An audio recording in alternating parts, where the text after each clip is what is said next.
জুনের মধ্যে মূল্যস্ফীতি ৭-৮% নামবে আশা গভর্নরের, নীতি সুধার অপরিবর্তিত রেখেই মুদ্রানীতি ঘোষণা।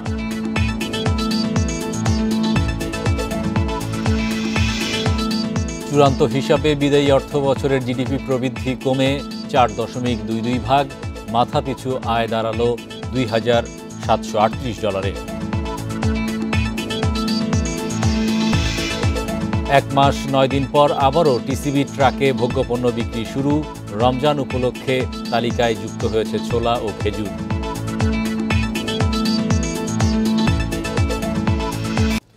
চলতি বছরের জুনের মধ্যে মূল্যস্ফীতি 8% নিচে নামবে বলে জানিয়েছেন বাংলাদেশ ব্যাংকের গভর্নর আহসান এইচ মনসুর। বিকেলে রাজধানীর বাংলাদেশ ব্যাংক কার্যালয়ে নতুন মুদ্রানীতি ঘোষণায় তিনি বলেন, 2026 সালের জুনে মূল্যস্ফীতি নামবে 5 ভাগে। এদিকে নীতি সুধার অপরিবর্তিত রেখে 10% হারেই চলতি অর্থবছরের দ্বিতীয়ার্ধের মুদ্রানীতি ঘোষণা করেছে কেন্দ্রীয় ব্যাংক। নতুন মুদ্রানীতিতে বেসরকারি খাতে ঋণ প্রবৃদ্ধির লক্ষ্য ধরা হয়েছে 9.8%। গেল ডিসেম্বর পর্যন্ত এ খাতে প্রবৃদ্ধি অর্জিত হয়েছে 7.26%। মূল্যস্ফীতি কিছুটা কমে যাওয়ায় আপাতত নীতি সুধার বাড়ায়নি বাংলাদেশ ব্যাংক। আগস্টে নতুন গভর্নর দায়িত্ব নেয়ার সময় বাংলাদেশ ব্যাংক থেকে অন্যান্য ব্যাংকগুলোর স্বল্পমেয়াদী ধারে ব্যবহৃত রেপোর সুদহার ছিল 8.5%। 3 দফায় এই সুদহার 50 বেসিস পয়েন্ট করে বাড়িয়ে 10% করা হয়।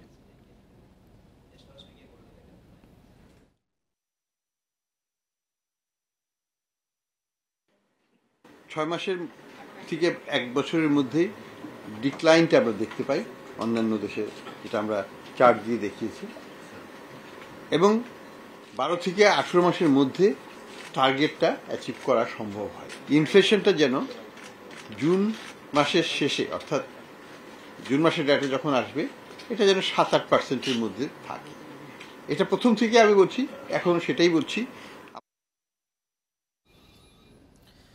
চূড়ান্ত হিসাবে কমে গেছে দেশের জিডিপি প্রবৃদ্ধির হার ও মাথাপিছু আয়।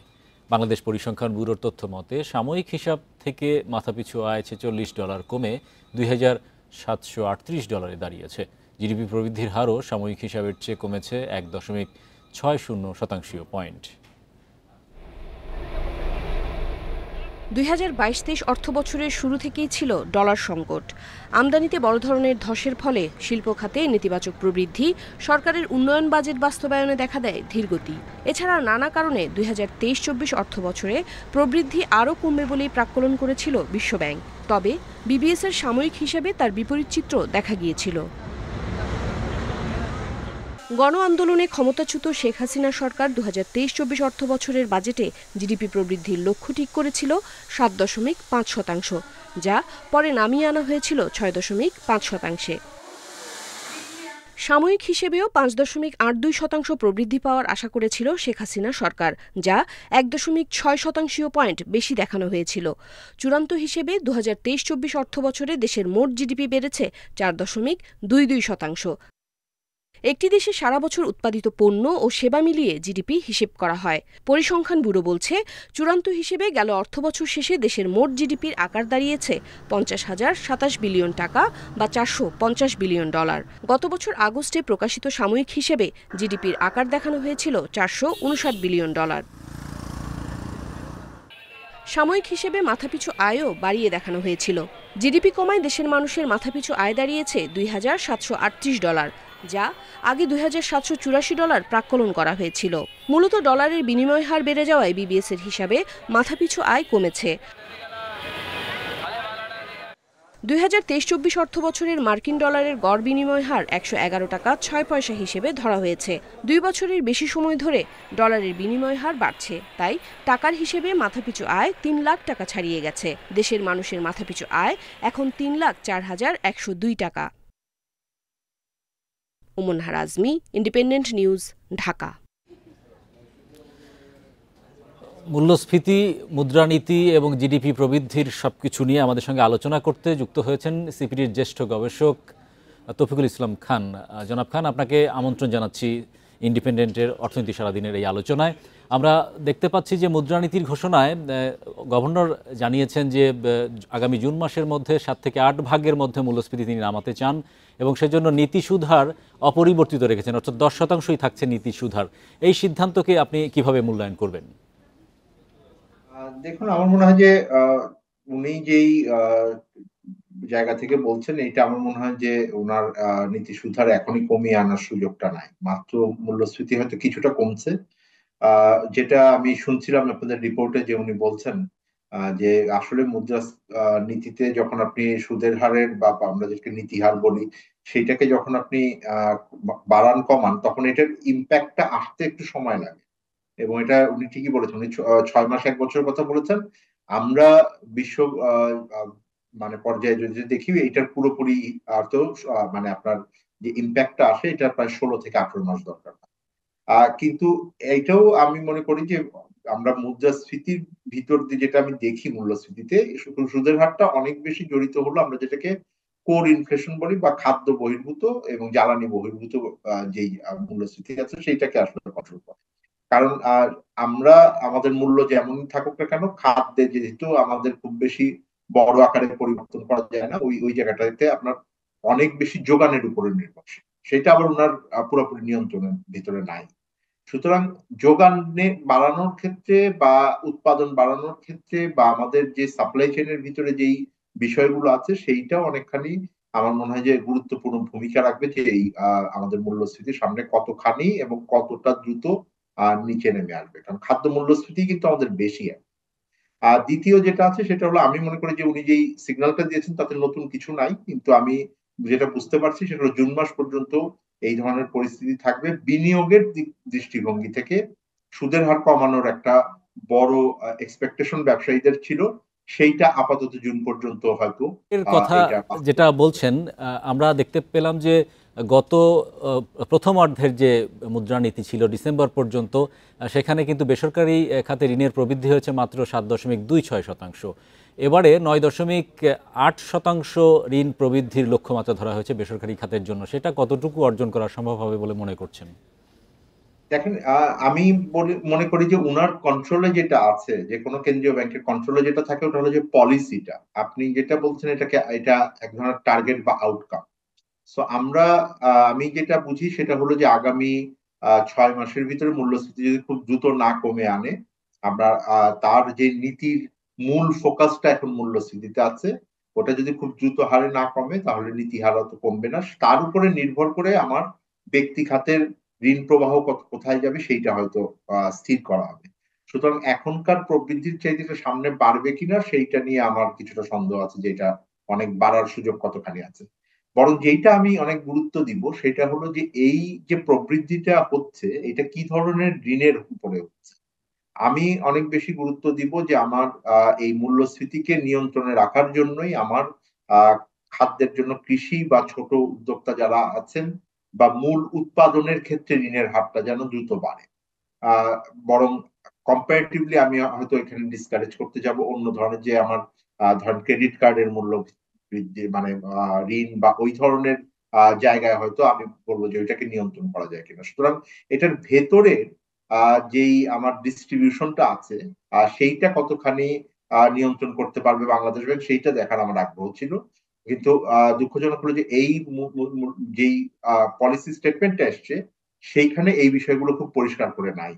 সুতরাং গড়পড়তা ভাবে এটাকে নিয়ন্ত্রণ করলে আমার কৃষকরা যথেষ্ট পরিমাণ ঋণ পাবেন কিনা, আমার যারা ক্ষুদ্র ব্যবসায়ীরা আছেন, যারা ছোট উদ্যোক্তা আছেন, তারা পাচ্ছেন কিনা, এই বিষয়টা খুব পরিষ্কার করে আসে না। আমি মনে করি এই জায়গাটাতে সামনের দিনে কেন্দ্রীয় ব্যাংককে অনেক বেশি জোরালো ভূমিকা রাখতে হবে।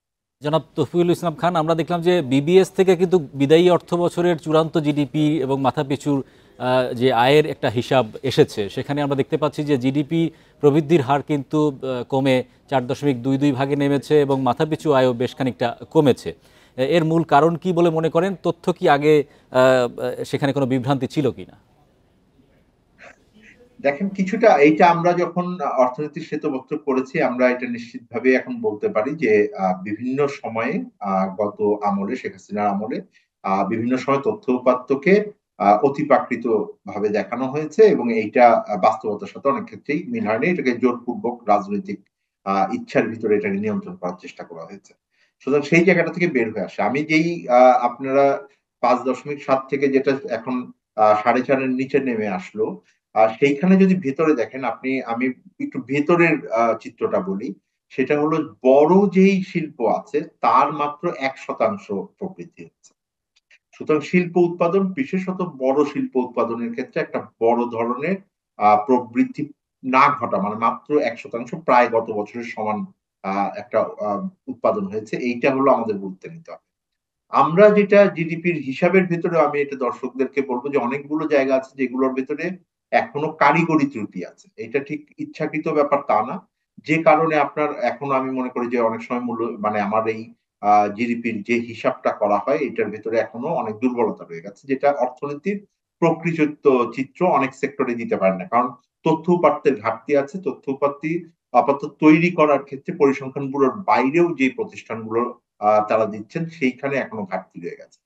কিন্তু এইটা আমার মনে হয় যে অনেকটাই এই ঘাটতি বা দুর্বল জায়গার ভেতরে এটা অনেকখানি অর্থনীতির প্রকৃত চিত্র এখন দিতে পারে।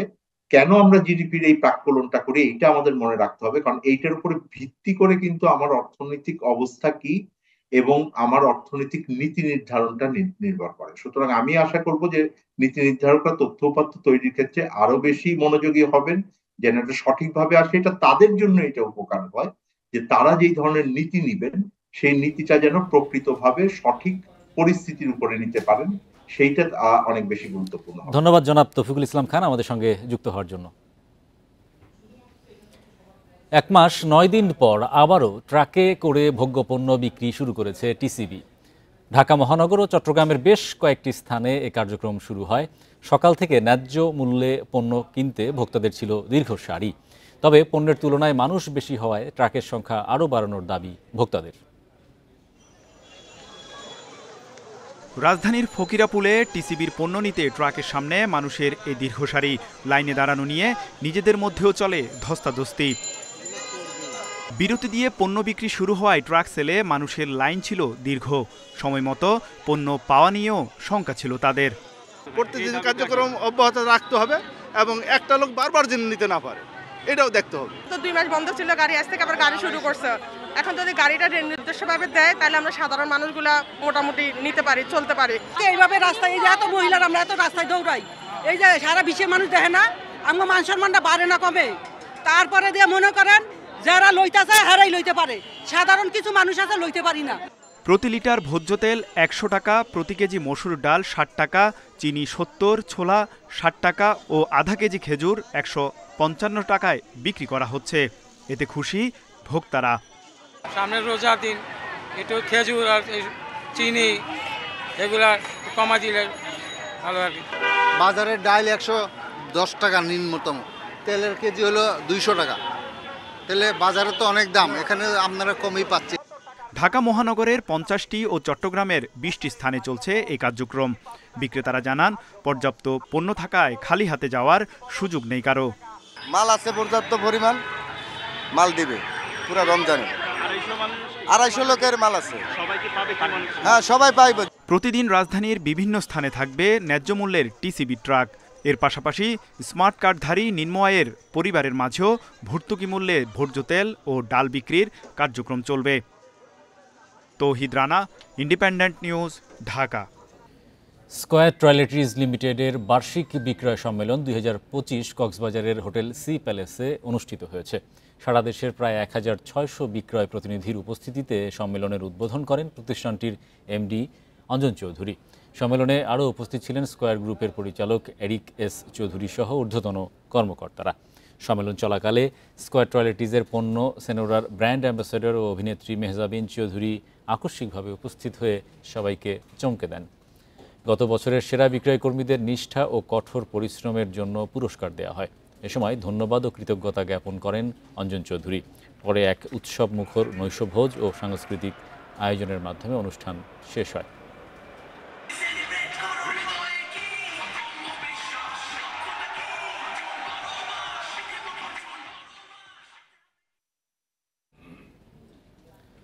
বাংলাদেশ ব্যাংকের কয়েন ভল্টের লকারে ২০ বছর পর্যন্ত অর্থ সম্পদ রাখতে পারেন ব্যাংকটির কর্মীরা।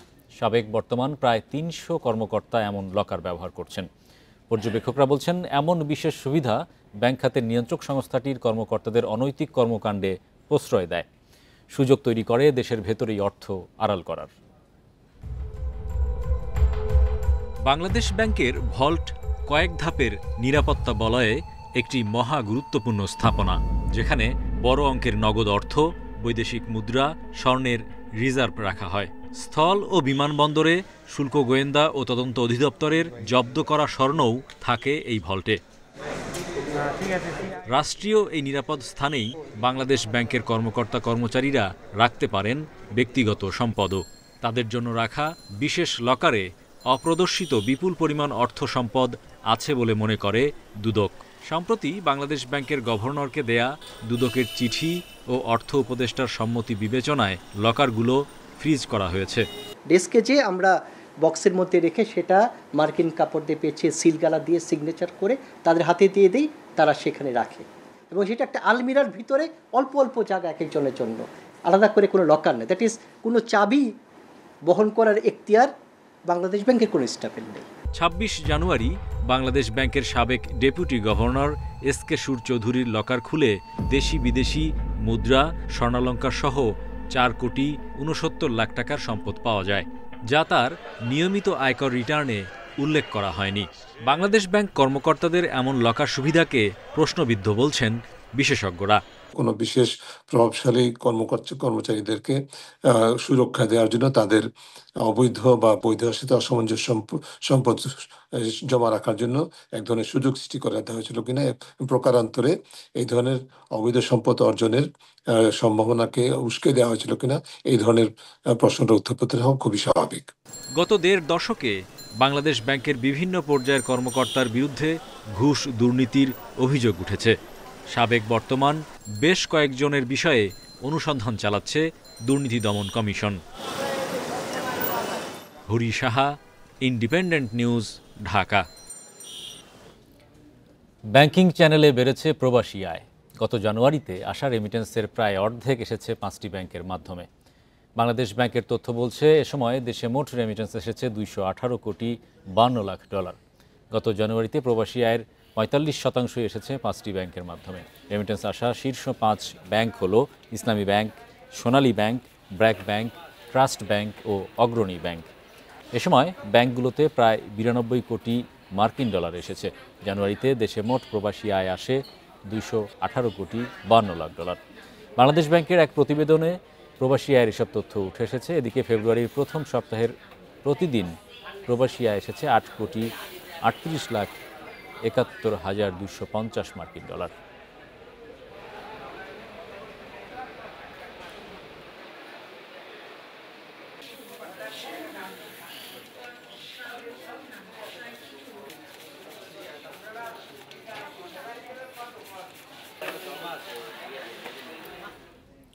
এবারে জানাবো বিশ্বের প্রধান মুদ্রার সাথে টাকার আজকের বিনিময় হার। অপরিবর্তিত যুক্তরাষ্ট্রের ডলারের দর বিনিময় হয়েছে ১২২ টাকায়। যুক্তরাজ্যের পাউন্ডের দর কমেছে, বিনিময় হয়েছে ১৫৫ টাকা ৭৬ পয়সায়। দর কমেছে ইউরোর, বিনিময় হয়েছে ১২৯ টাকা ৫৬ পয়সায়। ভারতীয় রুপির দর অপরিবর্তিত রয়েছে, বিনিময় হয়েছে ১ টাকা ৪৫ পয়সায়। অপরিবর্তিত সৌদি রিয়ালের দরও, বিনিময় হয়েছে ৩২ টাকা ৬৯ পয়সায়।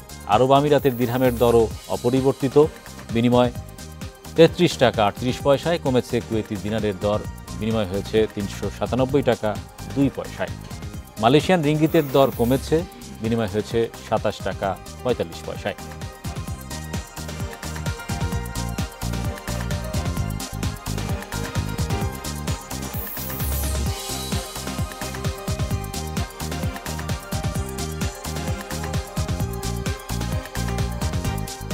এই ছিল আজকের অর্থনীতি সারাদিনে। ইন্ডিপেন্ডেন্ট টেলিভিশনের সব খবর জানতে চোখ রাখুন ফেসবুক, ইউটিউব এবং এক্সে। আমন্ত্রণ আমাদের পরের আয়োজন।